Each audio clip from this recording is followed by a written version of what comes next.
당장 검찰이 언제 김 여사를 부를 것인가가 궁금해지는데요. 도이치모터스 사건 항소심 선고가 나면 그걸 보고 부른다는 게 당초 검찰의 계획이었지만 총선 이후 입장을 바꾼 것으로 보입니다.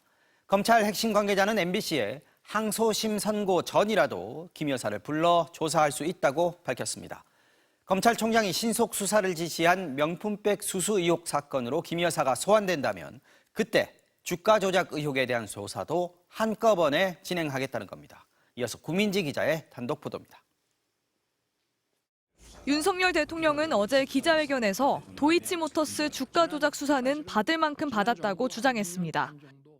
사실상은 저를 타겟으로 해서 검찰에서 특수부까지 동원해서 정말 치열하게 수사를 했습니다. 김 여사가 주가 조작꾼에게 속아 계좌를 맡겼고 주가 조작에 가담하지 않았다는 게 대통령실 입장입니다. 총선 직후 검찰은 항소심 결과가 나오기 전이라도 김 여사를 조사할 수 있다고 입장을 바꿨습니다. 검찰 핵심 관계자는 여당 참패로 대통령 가족에 대한 수사 압박이 커졌지 않느냐고 했습니다. 이 관계자는 대통령실 결심이 중요하다고 했습니다. 대통령실과 김 여사 쪽에서 전향적으로 하겠다고 하면 항소심 선고와 상관없이 정리를 해야 하지 않겠느냐고 했습니다. 또 김 여사를 몇 번씩 부를 수 없으니 명품 가방 수수 의혹 사건으로 출석해 조사를 받게 되면 주가 조작 의혹 사건 조사도 같이 진행해야 하지 않겠냐고 했습니다. 김 여사가 언제라도 나오면 검찰에서 조사를 할 수 있도록 준비도 하고 있다고 했습니다. 검찰 핵심 관계자는 원론적으로 조사를 받아야 종결이 될 수 있다는 의견을 작년 말 김 여사 변호인에게도 설명했다고 했습니다. 여당의 총선 참패 직후 야권은 김건희 여사 특검법 추진을 거세게 압박하고 있습니다.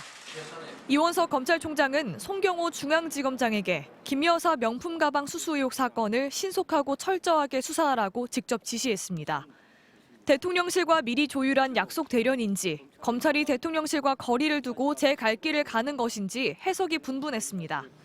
대통령 기자회견 이후 첫 출근길에서 이 총장은 김 여사 소환 조사 가능성에 대해 아무런 말을 하지 않았습니다. 대통령께서는 부실 수사 의혹이 없어야 된다고 하셨는데 김건희 여사 직접 소환도 가능할까요? 검찰은 다음 주 김 여사에게 명품 가방을 건넨 최재형 목사를 불러 디올백 사건 수사를 이어갑니다. MBC 뉴스 구민지입니다.